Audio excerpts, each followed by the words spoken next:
যে শিক্ষকৰ চাকৰিটো এনেকুৱা গৃহ জিলাত পোষ্টিং হ'লে খুব ভাল, ঘৰৰ ওচৰতে চাকৰিটো হ'লে ভাল, কিন্তু বিভিন্ন ধৰণৰ আঞ্চলিক বৈষম্যৰ কাৰণে আজি চাকৰিটোও লাগে আৰু গৃহ জিলাতো লাগে। গৃহ জিলাততো চাকৰি নাই, চাকৰিটো আছে ধুবুৰীত, চাকৰি আছে বৰপেটাত, চাকৰি আছে দৰঙত, গতিকে তালে তেওঁলোকে সেইটো স্বইচ্ছাই মানে তাত গৈছে। যিমান দূৰলৈ চৰকাৰে পাৰে ঘৰৰ ওচৰলৈকে আনি দিয়াৰ কাৰণে আমি ইচ্ছুক, কিন্তু পৰিৱেশ পৰিস্থিতিটো এনেকুৱা সেইটো সকলো ক্ষেত্ৰত সম্ভৱপৰ নহয়। বাকী অন্যান্য যিবিলাক সমস্যা আছে আমি এপতকে আমি সমাধান কৰি গৈ আছো। 15 আগষ্টত মাননীয় মুখ্যমন্ত্ৰীয়ে ইতিমধ্যে ঘোষণা কৰিছে যে ঠিকাভিত্তিক যিসকল শিক্ষক আছে তেওঁলোকক আমি নিয়মীয়াকৰণ কৰিম। এতিয়া নিয়মীয়াকৰণৰ প্ৰক্ৰিয়াটো ইমান সহজ নহয়, কাৰণ ইয়াত Assam financial rule budget management act আছে, ফাইনেন্স ডিপাৰ্টমেণ্টৰ পৰা আমাক এপ্ৰুভেল লাগিব, ইমান সহজ নহয়, কাৰণ ইয়াৰ আগতে 6 মাহ আগতে গ্ৰহণ কৰা সিদ্ধান্ত সম্পূৰ্ণৰূপে কাৰ্যকৰী কৰোঁতে আমাক সময় লাগিছে। কিন্তু চৰকাৰে যেতিয়া ঘোষণা কৰিছে, মাননীয় মুখ্যমন্ত্ৰীয়ে ঘোষণা কৰিছে যেতিয়া, গতিকে শিক্ষকসকলৰ এইটো মানে শিক্ষাভিত্তিক শিক্ষকৰ চাকৰি নিয়মীয়াকৰণ হ'ব। প্ৰধান শিক্ষক প্ৰিন্সিপাল পদ লৈ পেলাই কিছু প্ৰশ্ন আছে, সেইখিনিও আমি সমাধান কৰাৰ কাৰণে আমাৰ কাম আগবাঢ়ি আছে। কিছু ঠাইত কিছু পদ সৃষ্টি কৰিব লাগিব, এইখিনিও আগবাঢ়িব। LP স্কুলত প্ৰধান শিক্ষকৰ পদক লৈ পেলাই তেওঁলোকৰ দাবী আছে, সেই ক্ষেত্ৰত চৰকাৰে এটা সিদ্ধান্ত ইতিমধ্যে গ্ৰহণ কৰিছে যে আমি এনৰোলমেণ্টৰ ভিত্তিত 150 এনৰোলমেণ্ট থকা বা তাতকৈ অধিক থকা প্ৰাথমিক বিদ্যালয়ত প্ৰধান শিক্ষক উইথ DDO পাৱাৰ হ'ব। 100 ছাত্ৰ ছাত্ৰী থকা বিদ্যালয়বিলাকত মানে আমি DDO পাৱাৰটো ইনচাৰ্জ হেডমাষ্টাৰকে আমি দিম। গতিকে আমি আওকাণ কৰি পেলাই ইগনোৰ কৰি পেলাই আমি বহি থকা নাই, উই আৰ ৰেছপনচিভ, আৰু আমি এপতকে সমস্যাবিলাক সমাধান আমি কৰিবলৈ গৈ আছো। শিক্ষক নিযুক্তি বিজ্ঞাপন ওলাব নেকি? আকৌ ওলাব। কিমানত ওলাব বা কেনেকুৱা ধৰণৰ?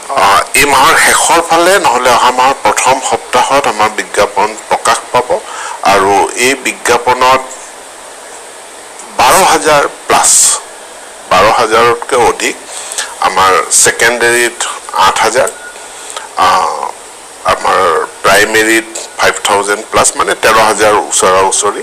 আৰু যিহেতু আমি প্ৰস্পেক্টিভলি ল'ম, অৰ্থাৎ এতিয়া আমি শিক্ষা হেতুৰ পৰা যিখিনি কোনে ৰিটায়াৰমেণ্টত যাব সেই তথ্যখিনি আমি পাই আছো, গতিকে সেইখিনিকো আমি ইয়াত অন্তৰ্ভুক্ত কৰিম, কাৰণ সেইখিনিকো যিহেতু আমি অন্তৰ্ভুক্ত কৰিলে আমাৰ যথেষ্টখিনি সুবিধা হ'ব, যে আমি তেওঁলোকক আমি ৰখি থাকিব নালাগে। আৰু প্ৰায় মোৰ শিক্ষা হেতুৱে দেখুৱাই আছে যে 10,000 শিক্ষক অহা 6 মাহৰ ভিতৰত ৰিটায়াৰমেণ্টত যাব।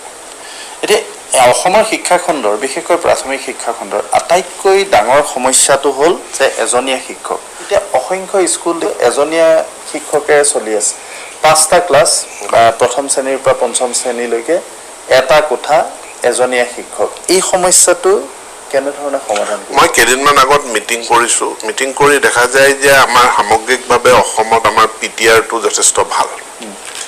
PTR ভাল হোৱাৰ পাছত এজনীয়া শিক্ষক থকা বিদ্যালয় আমাৰ থাকিব নালাগে, আছে কিন্তু তাৰ মূল কাৰণটো হ'ল যে শিক্ষকসকলক তেওঁলোকক ৰেচনেলাইজেশ্যন জিলাখনৰ ভিত্তিত হোৱা নাই। আজি ধৰি লওক শিৱসাগৰ জিলাত প্ৰাথমিক পৰ্যায়ত PTR 8:1, অৰ্থাৎ 8জন ছাত্ৰ ছাত্ৰীৰ বিপৰীতে এজনকৈ শিক্ষক আছে শিৱসাগৰ জিলাত প্ৰাথমিকত। ইয়াৰ পাছত এজনীয়া শিক্ষক হ'বই নোৱাৰে। এতেকে কেইদিনমান আগত মই মিটিং কৰি এটা মিছন মোডত আৰম্ভ কৰিছো যে কোনো জিলাত কোনো ব্লকত এজনীয়া শিক্ষক থাকিবই নোৱাৰিব, যদি থাকে তাৰ বাবে BO DO তেওঁলোক জবাবদিহি হ'ব। মই কিছুদিন তেওঁলোকক সময় দিছো, আৰু সময়ৰ ভিতৰত এজনীয়া শিক্ষক থকা বিদ্যালয়ৰ সমস্যা সম্পূৰ্ণৰূপে সমাধান কৰিব দিছো।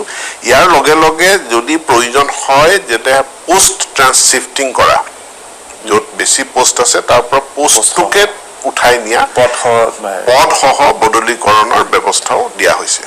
ইয়াৰ কাৰণে চৰকাৰে সুগম টু দুৰ্গম এই এটা বিশেষ স্কিম অনাৰ কথা চৰ্চা কৰিছে, অৰ্থাৎ চাকৰি কালত এজন শিক্ষকে দুৰ্গম অঞ্চলত এটা নিৰ্দিষ্ট সময় চাকৰি কৰিবই লাগিব। আৰু এই বিধি বলবৎ নহ'লে চাকৰিত যোগদান কৰাৰ দিনাখনেই তেওঁ এই বণ্ড চাইন কৰিব যে মই দুৰ্গম অঞ্চলত মিনিমাম মই 3 বছৰ বা 5 বছৰ 10 বছৰ যিটো আমাৰ এখন কমিটি গঠন কৰি দিয়া হৈছে কমিটিখনে যিটো ৰিকমেণ্ড কৰিব এই মিনিমাম সময়খিনি দুৰ্গম অঞ্চলত চাকৰি কৰিবই লাগিব আৰু সেইটো এনফৰ্চ কৰিব নোৱাৰিলে এই ধৰণৰ সমস্যা সমাধান কৰাত